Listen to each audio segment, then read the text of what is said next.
Okay. Since I haven't really been able to do any reviews on Sundays, I think what I'll probably do is start doing reviews on Tuesdays, or at least whatever time, probably one review a week whenever I can get around to it. So, with that being said, I'm going to be talking about a forgotten, well, maybe not a forgotten, but a Michael J. Fox film that should be in the same conversation, at least 5 paragraphs down from Back to the Future when discussing his best movies. I would say The Secret of My Success. And the movie is basically a business suit farce. Basically, Michael J. Fox plays this recent college graduate who's trying to make it big in New York City. But not only does he get rejected repeatedly, the only job he can find is a job in the mailroom of this corporation known as Pemrose. And eventually, Michael J. Fox ends up getting caught up in a bizarre scheme of his own doing where he impersonates and creates a fake identity of Carlton Whitfield to not only join the business suits, but become a business tycoon himself and just destroy the competition. Well, maybe not so much destroy the competition, but really, kick some ass with what he's doing. And once again, the main charm of this movie comes down to Michael J. Fox and his performance. It's basically the same kind of comedy they were doing in Back to the Future, where he's kind of freaking out or reacting to something strange, but still having that naive, boyish charm.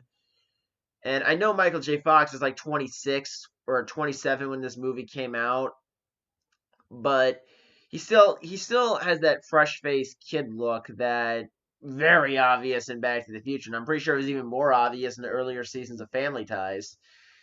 But there are a lot of good jokes in here. Like there's two of my favorite jokes.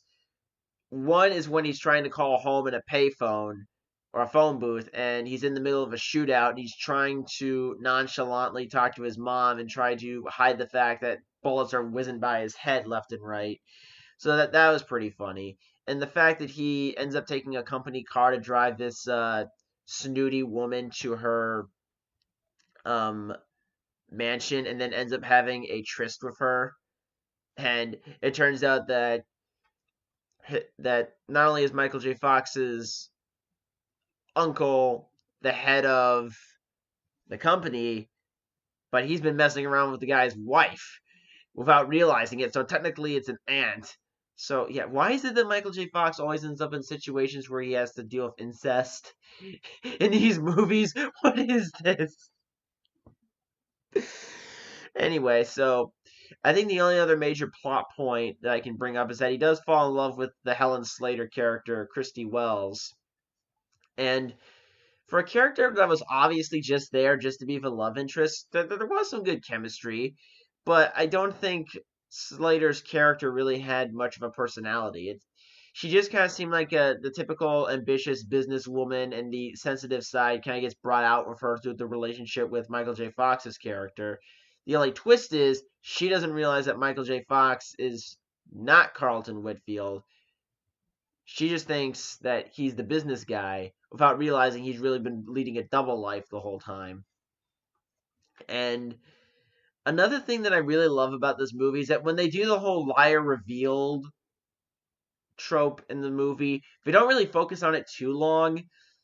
And it only happens, I think most movies would take up maybe the majority of the second act or half of the third act with that reveal to talk about the consequences, but they don't really do that. It really results in um, Michael J. Fox's character is Brantley Foster.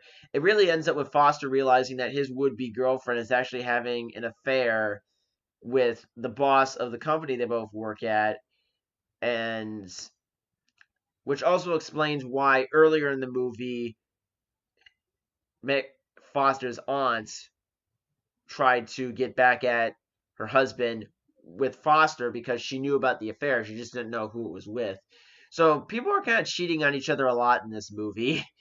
Um, how to succeed in business while also committing infidelity actions, I guess, is what this movie probably should have been called. But but no, I do like how not only do they show that Michael J. Fox is passionate about being in the corporate world, but he also shows several signs and instances of showing intelligence, realizing the flaws, and actually being legitimately smart about the company instead of just trying to get all the money he can get. So the climax is basically Brantley, Christie, and Brantley's aunt Vera going after Johnson, the Michael J. Fox, well, the Robert Johnson character who plays the asshole uncle of Michael J. Fox. So that not only do they crash the boardroom meeting, they talk about the business deals because throughout the movie they were talking about a merger rather than than laying off a bunch of people and shutting down another branch of the company. So not only does that plan sound good to everyone in the room, of course, but the Robert Johnson character ends up going to jail for, well, he ends up getting fired. He ends up being in a small entry level job. A, for trying to take over someone else's company. B, for making poor business decisions that drive this thing into the ground. And then he also gets in trouble for the affair, which they openly blurt out in front of everybody. So there is a nice bit of revenge here. And I also think I like how it goes from the lie reveal trope right to planning the revenge. And it does kind of have a happy ending where Foster ends up falling in love with Christy and they become a couple. And then Foster's friend from the mailroom, I think, also ends up dating Vera, who becomes nothing more than a cougar. I mean, I'm not sure how old the character is supposed to be, but she could easily pass for maybe 39, 40 years old, even though she's probably supposed to be 10 years older than that. But the reason why I really wanted to talk about this movie, I'm sure most of you haven't heard of it, but this was kind of at the point in the 80s where Michael J. Fox was trying all these kinds of movies after the success of Back to the Future and Teen Wolf. Um, I really feel like that the innocent, idealistic young man, he was the perfect actor for this. I think the only other actor that probably could have pulled it off was maybe if you take Matthew Broderick from the Ferris Bueller days, he probably could have pulled it off just as fine. And I do feel like there's a lot of good character moments, and I also feel like the movie, while it is a farce, still sounds believable enough that you can go along with this. And even though what Brantley is doing is a felony, pretending to be someone else, the fact that this movie is meant to be a comedy and it's meant to be absurd, you're kind of willing to just let go of the craziness and just kind of focus on that. And I also think the movie is also very inspirational for people who it's very inspirational for people who are just out of college like myself and are trying to find their way in the world and they're trying to piece things together to you know get their life on track. And that's why I think this film probably works best for someone in their early to mid 20s. Some people, if you're someone who graduated from college or you're just a few years out of college and you're trying to find a job, this is the perfect movie for you. And this is probably the fantasy of what most kids in that situation would want. But it's definitely a movie worth checking out. It's probably never going to be as well known as Back to the Future, but it should be at least mentioned within the same 3-page dissertation on Michael J. Fox's career as Back to the Future and Family Ties. So that is it. I don't know what my next review will be.